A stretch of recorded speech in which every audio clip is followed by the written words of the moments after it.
This week on Cartoon Dumpster Dive, we cover the movie Freddie as F.R.O.7.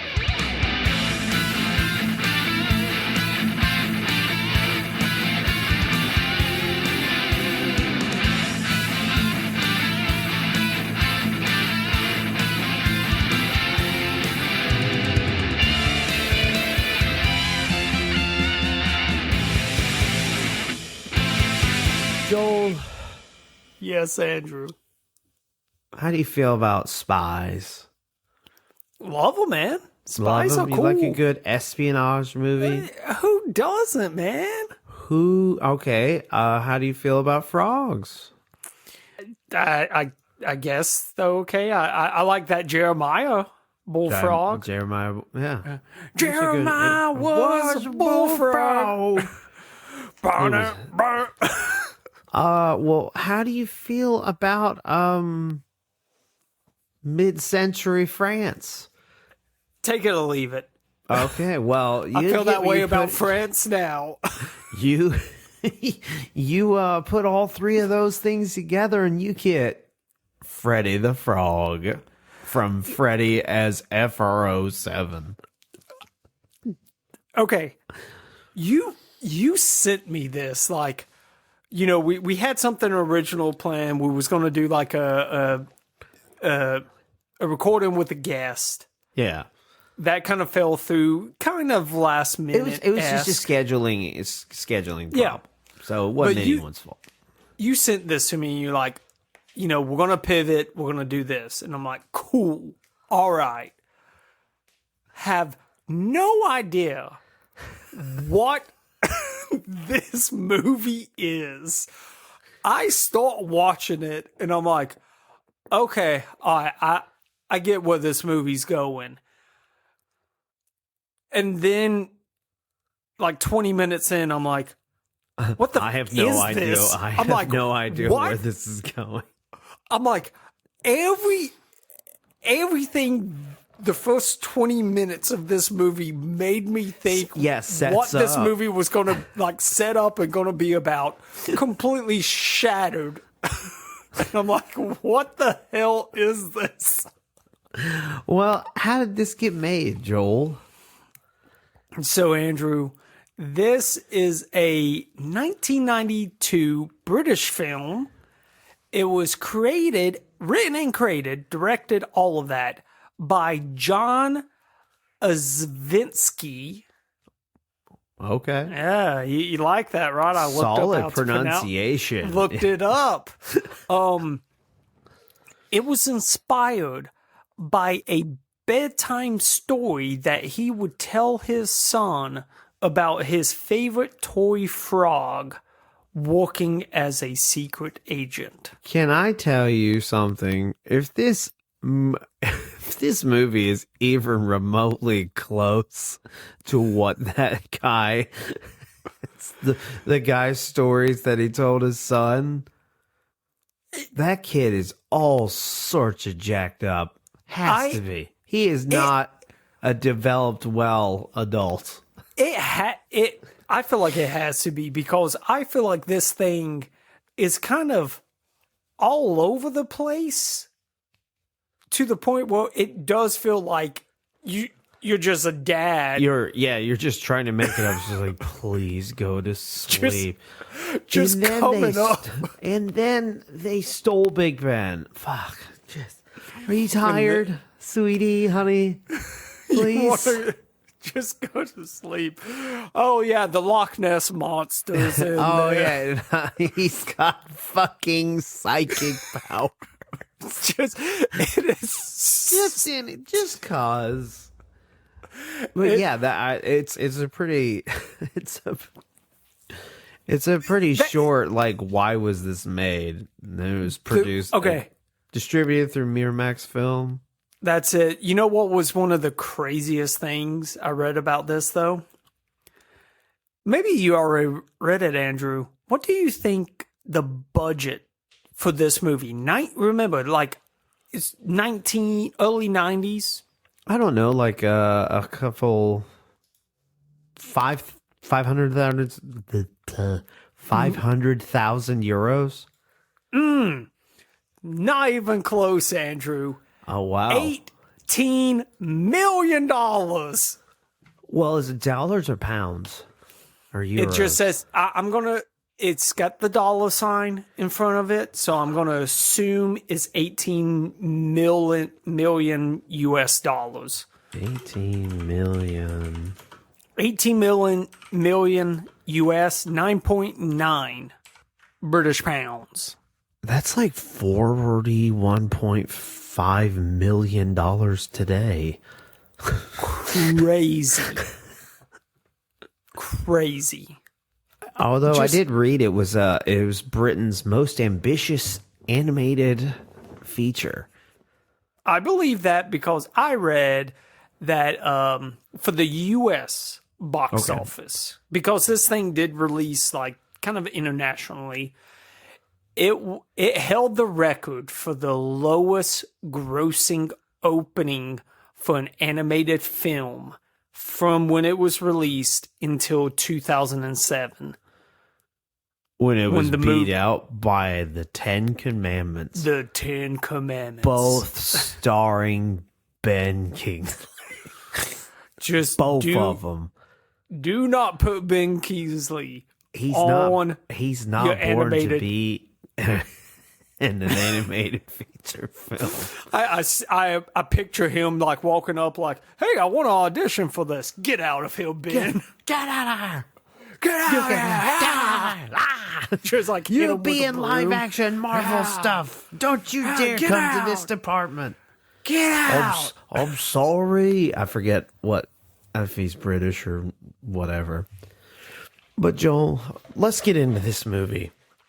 Please. We start in the Middle Ages where a 10-year-old boy, Prince Frederick, he gets orphaned by his evil aunt, and then he turns him into a frog. But all this time it's like, his dad is like, Frederick, you will rule this land, and you will be a good king to the people. He's like, I will, Papa. Only they're French, everything so the it's light touches, son. Only it's French, so it's like, this is your kingdom. It's full of croissants. And cheese and wine. But so, his aunt turns him into a frog. And then for some reason, she turns to a cobra to get him. Can I say something about this aunt? She is basically Jafar. She is basically Jafar. They're all animated like Don Bluth. Like this I'm surprised like you were like, this is Don Bluth. No. Because this guy rips off his style. Nothing to do with it. But it floored me. Like, how many characters in this movie, like, you've got Jafar. We'll mention him. You've got the Mongolian from Mulan. Who would you say that is? The big dude that's like with the aunt. Like, oh yeah, I guess kinda. Yeah. There was so many characters. I was like, that looks like one of these Disney villains. Right. But that aunt, like, she looks like Jafar, and the snake she transforms into looks like the cobra that Jafar transfers into. I don't know. There was some oddly design where they tried to give like that. I don't know. Did you feel like it kind of looked like that cobra had like woman hips? It's like they made her. They tried to make her curvaceous in a very odd way. It's just a weird design for the cobra. Yeah, but anyway, sorry. So he escapes and he's getting away. And who does he run into? But Nessie. And they both learned that they're 10 years old. Okay, I might need you to help me with this because, like I said, I was kind of 85% paying attention to this movie. Right. He's in France. He is in Gets- France. turned into a frog, Yes. and then bumps into the Loch Ness monster. When she was young. But yes. But like, and she's got a Scottish accent. Yes. So I'm trying to figure out, how did he go from a castle in France to Scotland. To Scotland. I think maybe she didn't make the Loch Ness her home till much later. Okay. All right. So I assume I'll give she it was this. still on the road. She was just regular old Nessie.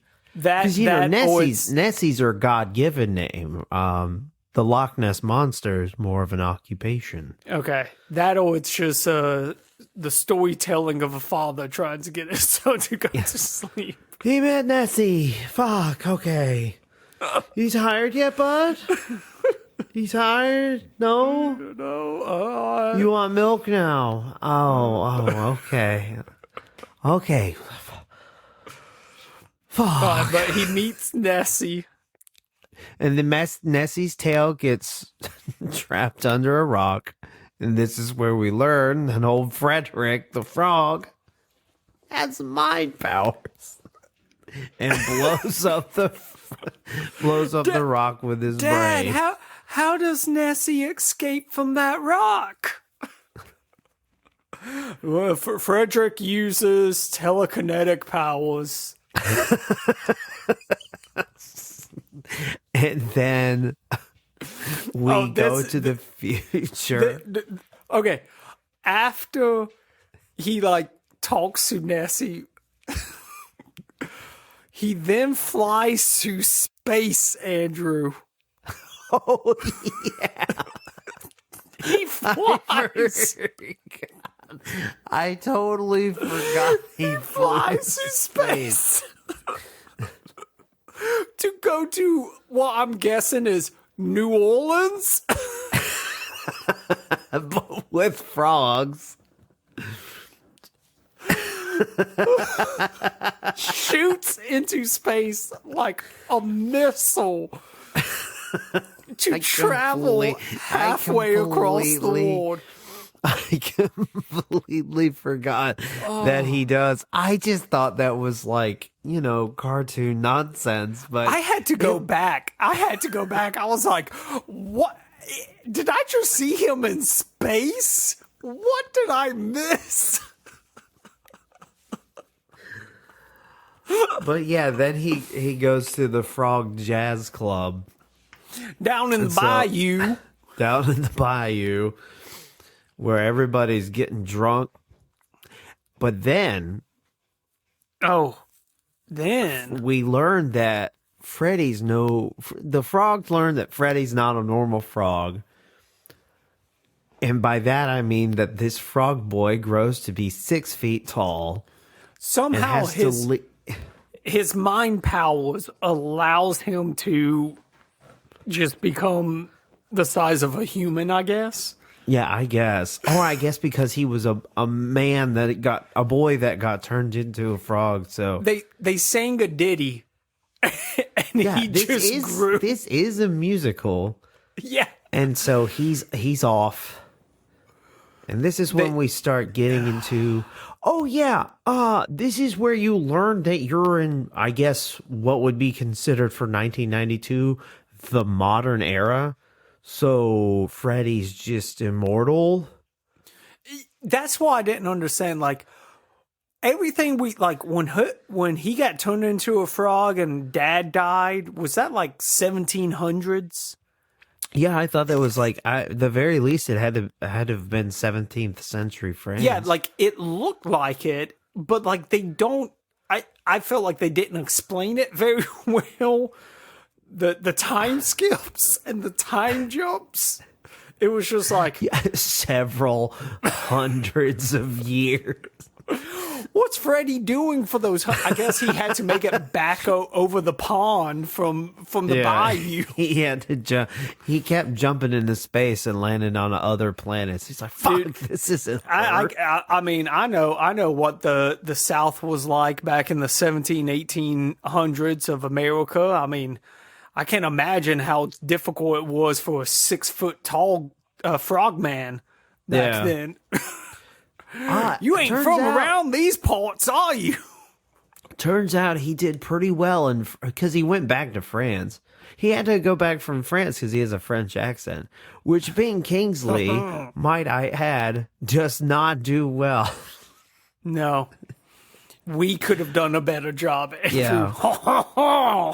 But somebody's stealing all of Britain's national landmarks, of which these two Americans only know of the one. I didn't know that they had more than one. I've been there. Palace. Oh yeah, Buckingham Big Palace. Ben. That's all you got for me, fellas. You got the Ferris wheel. Is that a landmark? I don't know. I don't think the big wheel was made back then. No, the big wheel is pretty modern. I've been on it. You got a bunch of old pubs. That's what's sad about this. Of like, I've been over there and can't remember the landmark. But yeah, so then for some reason, British special intelligence, they cannot get it done. They're just too British to do it. So they need the help of France's top agent, Freddie, or as his agent name, F.R.O.7. What? Pretty cool stuff so far. This is the part of the movie where you're like, wait, what? He's a spy? Like, you're just... He promised his frog family and vowed to do good and fight for what's right. Space, him jumping into space, meeting Loch Ness, like, none of that was as shocking as finding out that this is a spy movie. What if it was interstellar rules? You know, like the frog planet doesn't move, like time moves differently. It's like it's like a hyperbolic time chamber. Yeah. So you know what I'm saying? So like each year on the frog planet was like several hundred. That's why I don't understand. Did he jump into a frog on a frog planet, or did he just jump to the U.S.? Like, he went into space, and then it showed him in space, then showed him landing on a planet. Was that planet Earth? We don't know. But anyway, that boy's got some hops, let me tell you. He's got more hops than long-legged Larry. But we learn our villain El Supremo and his Nazi-ass soldiers. Yeah, they're behind all this, and Freddie's on the case with a woman who got attracted to him way fast. There was okay. So I wish I was lucky enough to have this kind of charisma to where you're a frog human. And within 2 seconds of talking to a woman, she shows me her tits. Yeah, that was wild. Like, he meets this lady. The first thing, they're talking about gadgets. I don't know if you picked up on this, and there was just like, her brooch is a gadget. And he makes the comment, he's like, I don't need no gadgets, but I like the landing area. Yeah. And I'm like, what? And then she's just like, I ain't got nothing to hide, and just flashes him. And I was like, God damn. What are you telling your kid? What kind of story are you telling your kid, though, John? Yeah, that's wild. I keep forgetting that this is in the frame of a children's book. Yeah, he meets he's just like he slipped up. He's like it's like it's one his now. fantasy. Like, oh fuck! And he shows him her tits. What was that, Dad? Nothing. Are you tired yet? Because I am. I said he showed him more gadgets, and then he said he didn't need any weapons, only the power of his mind. Oh, okay. So you think did you eat those gummies I gave you? A melatonin kicking in yet? Melatonin kicking in yet? Come on, you hyperactive fuck. Go to bed. I luckily don't have that problem with my son. He's usually out pretty quick. So Freddie also gets the fuck, I can't remember that Scottish guy's name. But he gets her and Tits McGee to help we're gonna go to the horse races. Whatever the British version of Kentucky is, that's where they go. And they bet on a French horse. And for some reason, all criminals go to the tracks. What I guess that is true. People who do crime do love to gamble. Love the ponies, right? And then just these two thugs just open, which it's a children's story by now, but they openly talk about like everything that they're gonna do. Yeah, I'm a criminal. Let's talk about our criminal activities out loud. Yeah. And so we learned that they're going to steal some castle. I don't remember. But Freddie's like, hey, they're going to take Big Ben. And they were like, Freddie, why did you lie? And his reason, I didn't get it.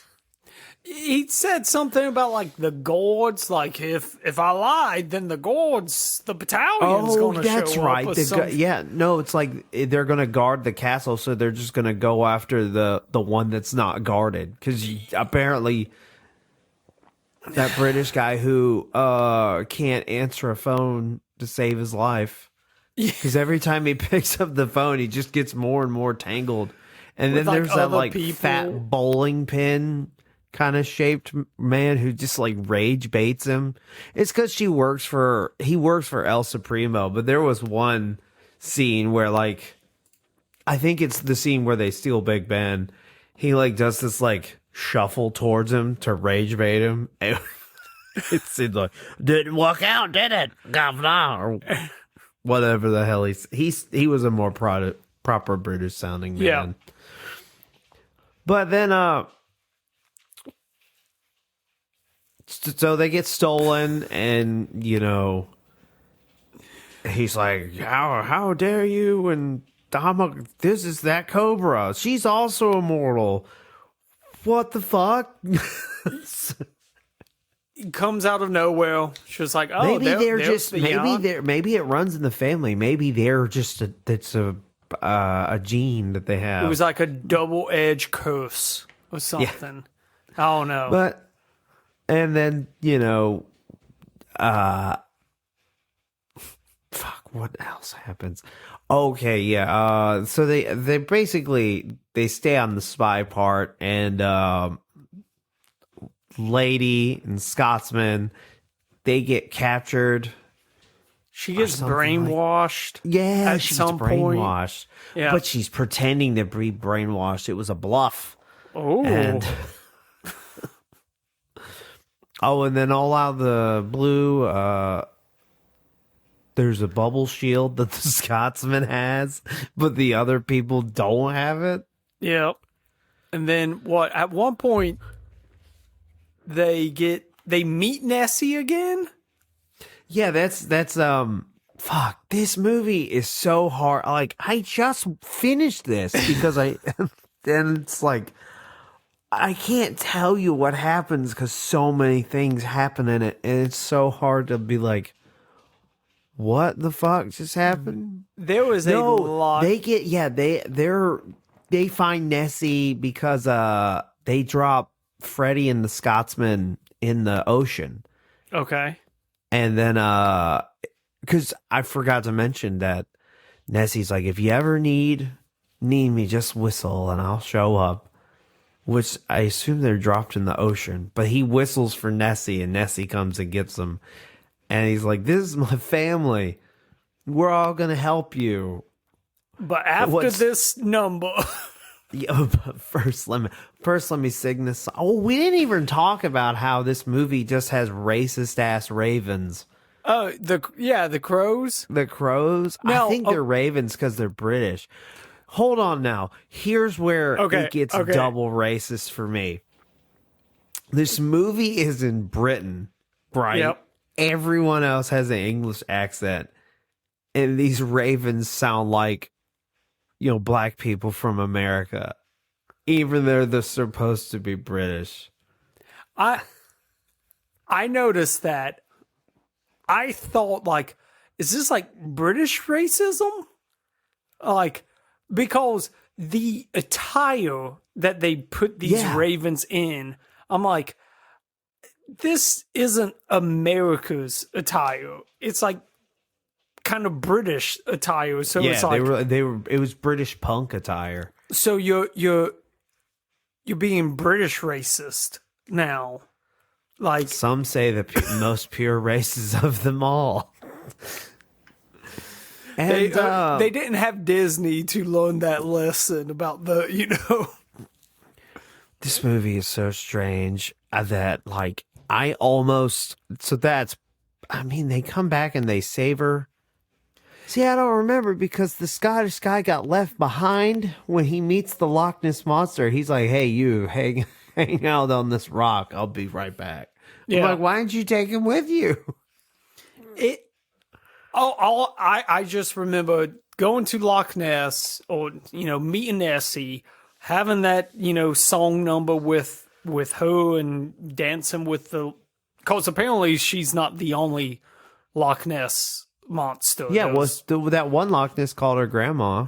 Exactly. So she had to have kids, and then they had kids. And then that kind of leads up to, like, the big fight scene? Or yeah. I guess not even fight scene, just like the conclusion of the story. Yeah. Well, after all this time, Freddie finally uses his psychic abilities. Yeah, he uses his psychic save abilities the day twice. And I'm like, why didn't you do this to begin with? Because the dad was like, if I gotta hold on to the psychic power again. But they kill El Supremo, or they shove Big Ben up his ass. Yeah, basically. But the aunt, she escapes to fight another day. Yes, and that was leading to the sequel. Yeah, so the day is saved, and the president calls British secret intelligence to then borrow Freddie, the French spy, who the British government loaned to. But the guy is just like, "Oh, peace boss, we'll send him right away. We do crumpus cake and bake." But Freddie wins in the end of the day because he falls in love, Andrew. Yeah, that human woman wants to have sex with a frog. She's a furry. What can we say? Yep. But there was a sequel planned. I know. That's what blows my mind. Freddie goes to Washington. It was already in the works, though. So that means they're like, oh, they'll love this. Oh, they'll love this. And the moment it became like the worst flop ever, they just canned it immediately. But I wish. This movie is just so random, so off the wall, that, like, I want a sequel to it just so... I do, too. I can figure out what the hell is going on. What happens? Critics were also paying this pretty hard for being just so hard to follow. Renowned animation critic Charles Solomon said this 21-gun stinker makes Saturday morning television look good. Ooh. But he is right. I mean, even like animation wise, it's not like for to say it's Britain's most ambitious animated film. It's not very impressive. It's good. Okay, the animation looks good in it if it was made in the early 80s. Yeah, that's a good point. Like, This is really good for the 80s. It's solid animation. Don't get me wrong. Well, I guess it's still 1992, but I feel we've had like better than that since then. I don't know. I mean, what? The Little Mermaid came out in 1992. That's true. That movie's done really well. Yeah, and I know, like, that's probably comparing, like apples to dog turds, but still, they was doing better animation. But it's funny. It's just such I don't get it. It's just like nothing.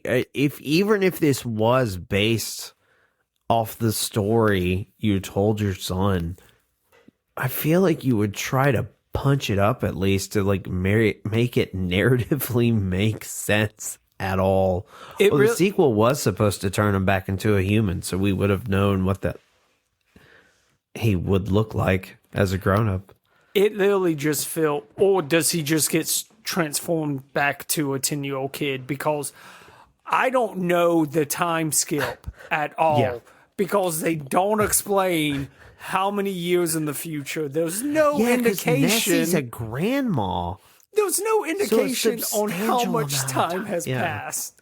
You just see him jump to space, and that's it. Like, what?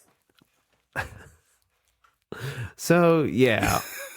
Wild stuff. Joel, I believe it's time to go to your new reoccurring segment, The Reviews Who Loved Me and the Reviews That Croaked. Ho, ho, ho, ho. Andrew. Loving it's it. Like The Spy Who Loved Me. Yeah, okay. I love it. Now that I explained the joke, feel free not to laugh. Oh no, I got the joke, Andrew. I loved it. So this is sitting at a 5.2 out of 10. Only 876 ratings. So under 1,000. It's been a while since we've seen something that low. I've got a 2 out of 10 for you. They're all a few 1-star reviews, but they are like essays, each one of them. Okay. So this is the 2 out of 10, titled Completely Clearly Insane. Wow, my first new review in months. What a great one to start out on. I am glad to see that IMDb has made an entry for this completely demented movie. I was starting to doubt my own sanity. On to the review. This is one of those movies that was too incomprehensibly bizarre to hate. If you like insane films, and if you find it in the video store, rent it and watch it. Like its obvious soul brother, Sayu Kai, it might just change your life. Just don't say I didn't warn you. It does make me question a lot. It's perfect for people who overanalyze things, very much so. Yeah. So this is the 10 out of 10, because there was actually one, Andrew. 10 out of 10. Wow, it was his kid. I think these stories are really good, and I love my dad. I love my dad. Titled Freddie Goes to Washington. I'm a big fan of Freddie the Frog. When I first watched it in UK and US, this movie deserves to be on DVD and Blu-ray and on Apple TV streaming.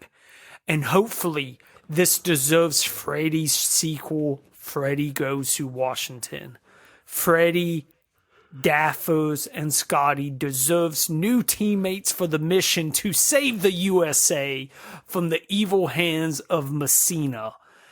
If there was any new friends, Freddie would bless one with magical powers, the other learns martial arts from Daphos, and the others using gadgets along with Scotty. If you can let it be on DVD and Blu-ray, it would mean the whole world if possible. It's on YouTube. Keep wishing. No, it's free on YouTube. No, it is free, but I'm like, you ain't getting a DVD Blu-ray release of this. I think it is out for DVD. I could see DVD. I could see DVD. It ain't getting a Blu-ray. No. Doesn't need to be. It's not a quality product. There's no high quality version of it. Digitally remastered for the first time ever. Freddie as F.R.O.7. That's right. The frog is burned. No one asked for it, but we did it anyways. Honestly, I say watch it. I recommend watching this. It is insane. You have to just watch it because like you'll be like us where it's like, what is going on in this thing? And it really does feel like the dad told the story to the son, went directly to the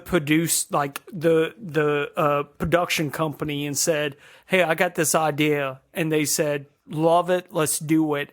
And there was no like storyboarding done. There was no edits. It was just, they asked their son, "Hey, tell him that story I told you." And the son told it. This is like Axe Cop. Bingo. Axe Cop's probably a little better, though. Yeah, Axe Cop is a lot better. But yeah, I believe that wraps up. I just want to say Freddie the Frog. I hate saying that the movie is Freddie as F.R.O.7. Call it Freddie the Frog. The weird French-British movie. I just don't understand. You could have got a guy who had a French accent. You're right. Nice tits, machete. If you would like to support these French accents, you can go to patreon.com/cartoondd. There we have the $5 tier that gets you bonus episodes with extended audio, access to our Discords, and stickers and pins mailed straight to your door. We have a website if you want to make a request, cartoondumpsterdive.com. We are Cartoon DD on Twitter and Cartoon Dumpster Dive everywhere else. And as always, we appreciate a 5-star review on the podcasting platform of your choice, so this podcast doesn't get green with envy at other podcasts with reviews. Have a great rest of your week. See ya.